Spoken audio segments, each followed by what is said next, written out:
আসসালামু আলাইকুম। আজকে আপনাদেরকে আমি এমন একটা ভিডিও দেখাবো যে ভিডিও দেখার পরে সমস্ত আহলে হাদিসদের যারা ব্রাদার রাহুলকে অনুসরণ করেন, ব্রাদার রাহুলকে ফলো করেন, তারা আজ আশা করি এই ভিডিও দেখার পরে তওবা করে নেবেন। কারণ তাদেরই শায়েখ কি বলছে, আগে ভিডিওটা শুনুন, তারপরে আমি বলছি। দেখুন ভিডিওটা। এলেম নাই আর দাও।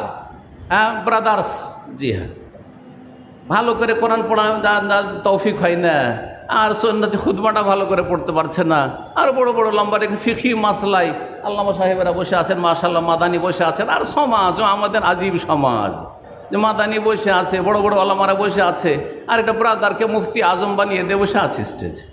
হাউজুবিল্লাহ। আলেমদের উচিত হবে এইরকম জলসা বয়কট করা।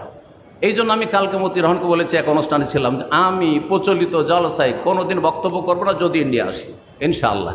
এবং রব্বুল আলমীর কাছে দোয়া করেছি জলসা করে পয়সা যেন আমাকে না নিতে হয়। তার মানে যে ফ্রিতে ডেকে নেবে না গিয়ে বক্তব্য করবো জলসাতে আপনাদের, তাও না, কিন্তু কথা বোঝা গেছে, ওইটাও ভাবিয়েন না।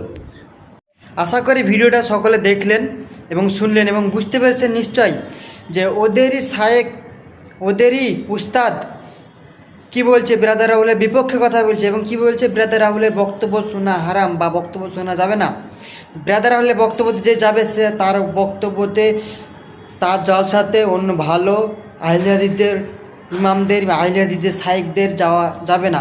এটা ওদেরই, ওই আহলে হাদিসদেরই, ওদেরই গুরু, তোমারই গুরু আহলে হাদিস মানে ব্রাদার রাহুল।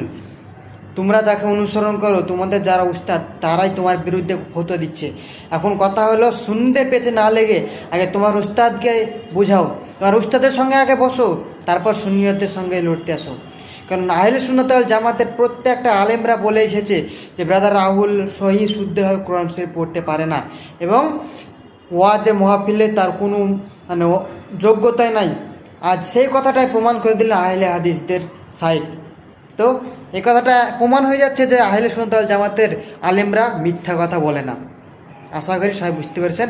এবং যারা ব্রাদার রাহুলের ভক্ত ছিল, অনুসরণ করছিল, আশা করি এই ভিডিওটা দেখার পরে যদি আহলে হাদিস সত্যিকারে আহলে হাদিস মেনে থাকে, তাহলে তওবা করবে এবং ওর বক্তব্য শোনা থেকে বিরত থাকবে ইনশাআল্লাহ।